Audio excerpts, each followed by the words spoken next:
Vous êtes-vous déjà demandé pourquoi certaines personnes semblent si à l'aise dans leur propre compagnie? Pourquoi certains trouvent paix et force dans le silence, tandis que d'autres recherchent sans cesse le tumulte de la foule? Dans une société qui confond souvent solitude et isolement, il existe une vérité profonde qui mérite d'être révélée.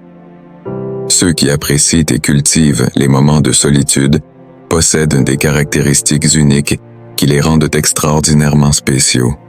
La solitude, lorsqu'elle est embrassée consciemment, n'est pas seulement un état d'être, c'est un art, une pratique qui façonne le caractère et forge une personnalité unique.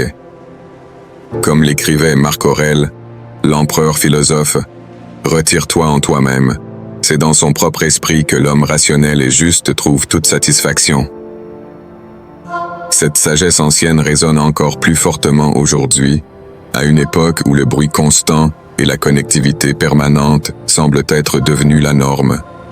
Mais qu'est-ce qui distingue réellement ceux qui trouvent du réconfort et de la force dans la solitude? Qu'est-ce qui les rend non seulement différents, mais véritablement exceptionnels? La réponse réside dans 12 traits fondamentaux de personnalité qui, ensemble, forment une mosaïque de connaissance de soi, de sagesse et de force intérieure. Imaginez un instant, vous êtes assis dans un café animé, observant le flot ininterrompu de passants pressés.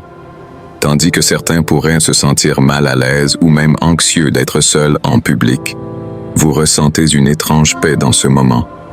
Vous ne faites pas que remplir un espace, vous êtes présent, conscient, attentif et réceptif. Ceci est l'une des nombreuses manifestations du premier trait distinctif, la valorisation du temps.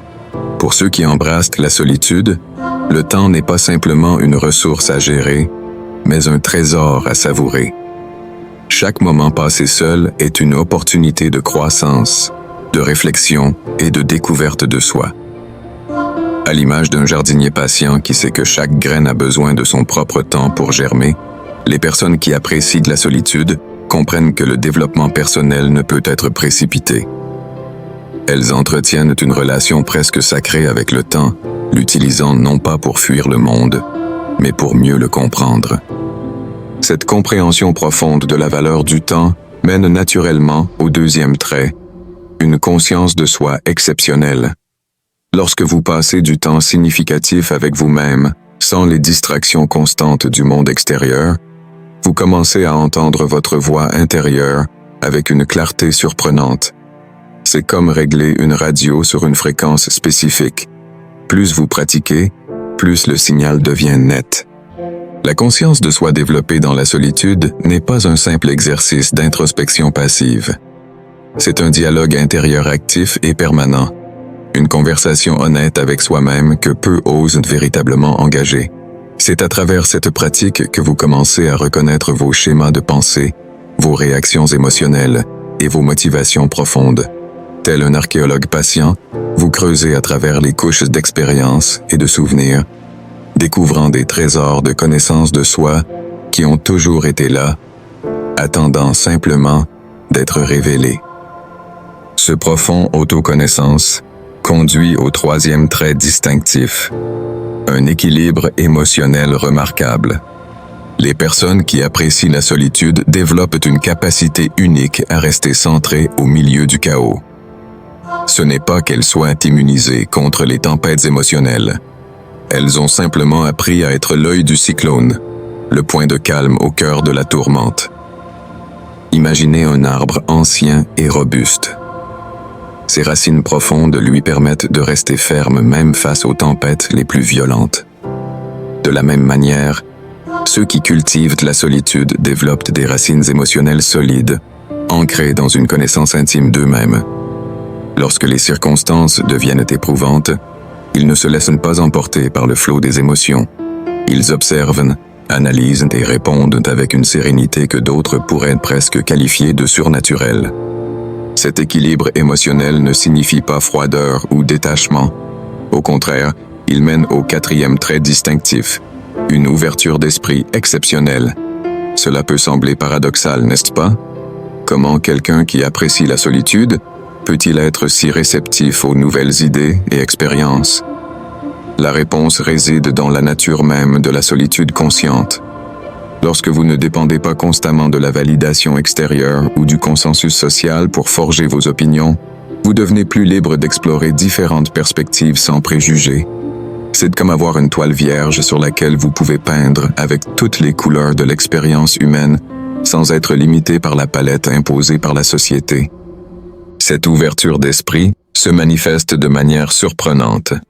Vous êtes peut-être la personne qui préfère passer une soirée tranquille à la maison, mais aussi celle que vos amis viennent voir lorsqu'ils ont besoin d'une perspective nouvelle et originale sur leurs problèmes. Vous cultivez la solitude, non pas pour vous couper du monde, mais pour mieux le comprendre et l'intégrer. Le cinquième trait distinctif émerge naturellement de cette ouverture d'esprit, la capacité à établir des limites claires et saines. Les personnes qui apprécient la solitude développent un radar interne affûté pour distinguer les interactions qui les nourrissent de celles qui les épuisent. Elles ne fixent pas de limites par peur ou par défense, mais par un profond respect d'elles-mêmes et des autres. C'est un peu comme être le conservateur de son propre musée personnel. Vous choisissez avec soin quelles expériences et quelles relations méritent d'être exposées dans vos galeries. Cette sélectivité ne vient pas d'un jugement de valeur, mais d'un besoin d'authenticité et d'auto-préservation. Vous comprenez que dire non à certaines choses, c'est dire oui à vous-même. Cette clarté sur ses propres limites conduit au sixième trait, une conscience aiguisée de ses forces et faiblesses. Lorsque vous passez un temps significatif en introspection, vous développez une honnêteté radicale envers vous-même. Dans la solitude véritable, il n'y a pas de place pour l'illusion ou l'auto-tromperie. C'est comme se tenir devant un miroir parfaitement éclairé. Vous voyez aussi bien vos traits, les plus admirables que ceux que vous préféreriez cacher. Mais au lieu de laisser cette vision claire provoquer de l'anxiété ou une autocritique excessive, vous l'utilisez comme un outil de croissance continue. Vous acceptez vos imperfections non pas comme des défauts, mais comme des opportunités de développement. Le septième trait peut sembler contradictoire à première vue. Une empathie profondément développée. Comment quelqu'un qui apprécie la solitude peut-il être si sensible aux émotions des autres?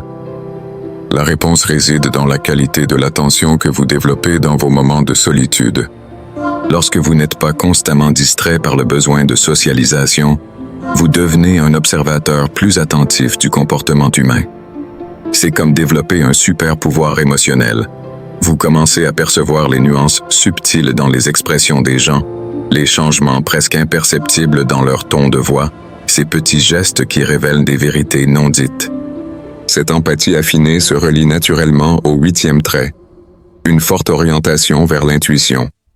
Les personnes qui apprécient la solitude apprennent à faire confiance à leur voix intérieure, développant ainsi une boussole interne fiable pour naviguer dans la vie. C'est comme posséder un GPS interne hautement calibré. Plus vous pratiquez l'écoute de votre intuition dans le silence de la solitude, plus elle devient précise. Vous commencez à distinguer la différence entre le bruit mental habituel et cette voix calme, mais insistante, qui, souvent, indique la bonne direction. Le neuvième trait est particulièrement précieux, l'indépendance émotionnelle. Cela ne signifie pas l'absence du besoin de connexions humaines, mais plutôt la capacité à trouver contentement et stabilité émotionnelle en soi-même. Imaginez-vous comme un puits profond d'eau pure. Vous n'avez pas besoin de sources extérieures pour rester rempli. Vos propres réflexions, expériences et découvertes nourrissent continuellement votre bien-être émotionnel. Cette autosuffisance émotionnelle ne vous rend pas moins apte à établir des liens profonds. Au contraire, elle vous permet de vous connecter aux autres à partir d'un espace d'abondance et non de besoin. Le 10e trait révèle une vérité surprenante sur ceux qui apprécient la solitude, une bonté et une compassion extraordinaires. Parce que vous comprenez profondément votre propre nature humaine, vous développez une tolérance naturelle pour les failles et les limites des autres. C'est comme si vous aviez passé tant de temps à explorer votre propre jardin intérieur que vous comprenez instinctivement les défis que représente son entretien. Votre bienveillance ne vient pas d'un devoir social, mais d'une compréhension sincère de la condition humaine. Le 11e trait est une combinaison remarquable de courage et de confiance sereine. Lorsque vous êtes à l'aise avec votre propre compagnie, vous développez une force intérieure que les autres ne peuvent qu'entrevoir. C'est comme être un rocher au milieu d'une rivière tourmentée. Les eaux peuvent s'agiter autour de vous, mais votre centre reste inébranlable. Ce n'est pas une confiance fondée sur des accomplissements extérieurs ou la reconnaissance sociale, mais sur une connaissance profonde de qui vous êtes et de ce dont vous êtes capable. Enfin, le 12e trait vient lier tous les autres, un amour-propre authentique et mature. Ce n'est pas un amour-propre qui a besoin d'être continuellement nourri par la validation des autres. C'est un amour-propre qui s'épanouit dans la quiétude, qui se renforce dans la solitude. C'est comme entretenir une relation profonde et significative avec soi-même. Vous connaissez vos complexités, acceptez vos contradictions et continuez à choisir votre propre croissance et bien-être jour après jour. Cet amour-propre se manifeste non seulement à travers de grands gestes de soins personnels, mais aussi dans ces petites décisions quotidiennes qui honorent qui vous êtes vraiment. En réfléchissant à ces 12 traits uniques, il devient évident que la préférence pour la solitude n'est pas une fuite du monde, mais une manière profonde de s'y engager. C'est dans ces moments de solitude que l'on développe les outils nécessaires pour naviguer la vie avec grâce, sagesse et authenticité. Comme le disait si bien Sénèque, « Le vrai bonheur consiste à jouir du présent sans dépendance anxieuse à l'avenir. » Ceux qui apprécient la solitude semblent avoir découvert cette vérité de manière intuitive. Ils ont appris à être pleinement présents en leur propre compagnie, développant des qualités qui non seulement enrichissent leur propre existence, mais inspirent également ceux qui les entourent. Si vous vous reconnaissez dans ces traits, sachez que votre appréciation de la solitude n'est pas simplement une préférence personnelle. C'est un chemin de développement profond et significatif. Et si vous commencez seulement à explorer les bienfaits de la solitude, autorisez-vous à embrasser ces moments de calme. Car c'est souvent dans le silence que nous trouvons nos vérités les plus profondes et notre force la plus authentique. La véritable question n'est pas de savoir si nous devrions apprécier la solitude, mais plutôt comment nous pouvons utiliser ces moments pour cultiver en nous ces traits exceptionnels. Comment pouvons-nous transformer notre relation avec la solitude, non plus comme quelque chose à craindre, mais comme une richesse à célébrer? La réponse, comme toujours, est en vous. Dans le silence de vos moments de solitude, dans les réflexions que seule la quiétude permet, dans ces vérités qui émergent lorsque vous avez le courage d'écouter réellement votre voix intérieure. Car au final, ce n'est pas la quantité de temps que nous passons seuls qui importe, mais la qualité de la relation que nous développons avec nous-mêmes au cours de ces précieux instants de solitude.